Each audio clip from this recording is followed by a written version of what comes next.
এদেরকে আগে একটা ভিডিও করে আমি জানিয়েছিলাম যে বরবাদ, দাগি, জঙ্গলি আর চক্কর 302 এই 4টে ছবি কিন্তু চরকির ওটিটি প্ল্যাটফর্মে আসতে চলেছে। এই আপডেটটা তোমাদেরকে দিয়েছিলাম। তো আজকে চরকি থেকে ফাইনালি ডেটটা জানিয়ে দেওয়া হয়েছে যে কবে বরবাদ, দাগি, জঙ্গলি আর চক্কর 302 আসতে চলেছে চরকির প্ল্যাটফর্মে। তো চরকি থেকে একটা প্রোমো আউট করা হয়েছে, মানে মেন ফোকাসটাই করা হয়েছে মেগাস্টার শাকিব খানের বরবাদের ওপরেই।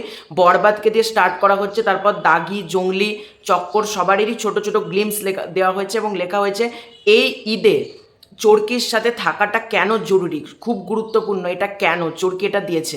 সুতরাং যেটা জানা যাচ্ছে, মানে ওরা যে প্রোমোটা আউট করেছে সেখানেও কিন্তু লিখেছে দিস ঈদ, অর্থাৎ ঈদের দিন, মানে ঈদুল আজহাতে কিন্তু এই ছবিগুলো দেখা যাবে।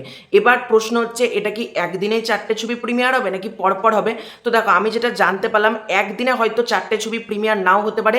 ঈদের প্রথম দিন, ঈদের দ্বিতীয় দিন, তৃতীয় দিন, চতুর্থ দিন, এই 4টে দিন 4টে ছবি প্রিমিয়ার হতে পারে, মানে এটা এখনো কনফার্ম না। আবার যদি চরকি চায় একদিনেও 4টে ছবি কিন্তু প্রিমিয়ার করে দিতেই পারে, কারণ চরকির পুরোটাই চরকির প্ল্যানিংয়ের উপর ডিপেন্ড করছে। 4 সিক্রেট ভল্টস 1 ম্যাজিক কি, যেটা রেদওয়ান রনি পোস্ট করে জানিয়েছিলেন, সেরকমই কিন্তু চরকিতে এই 4টে ছবি দেখা যাবে। আমি তো ব্যাপক এক্সাইটেড, বিশেষত বরবাদ দেখার জন্য মুখিয়ে আছি, কারণ বরবাদ ছবিটা এখন আমাদের এখানে রিলিজ করেনি। বরবাদটা দেখবো, তারপর দাগি, জঙ্গলি, চক্কর 4টে ছবি দেখবো চরকিতে আসতে চলেছে। তো ঈদে কিন্তু চরকিতে এই 4টে ছবি দেখা যাবে। আমি নিশ্চিত প্রত্যেকে কিন্তু ঈদের সময় চরকিতে এই ছবিগুলো মানে চুটিয়ে দেখবে। তো তোমাদের এই পুরো ব্যাপারটাকে নিয়ে কী মতামত? ঈদে কারা কারা বরবাদ, দাগি, জঙ্গলি, চক্কর দেখবে, আর কারা কারা হলে দেখে নিয়েছো অলরেডি, বা এখন মানে যারা কোন সিনেমা হলে দেখেছো, কোনটা চরকিতে দেখার প্ল্যানিং করছো, অতি অবশ্যই কিন্তু কমেন্ট করে জানিও, ঠিক আছে? তোমাদেরকে কিন্তু আজকে কনফার্ম ডেট বলে দিলাম যে ঈদে কিন্তু আসতে চলেছে চরকিতে। তো তোমাদের পুরো ব্যাপারটা নিয়ে কি মতামত কমেন্ট করে জানিও।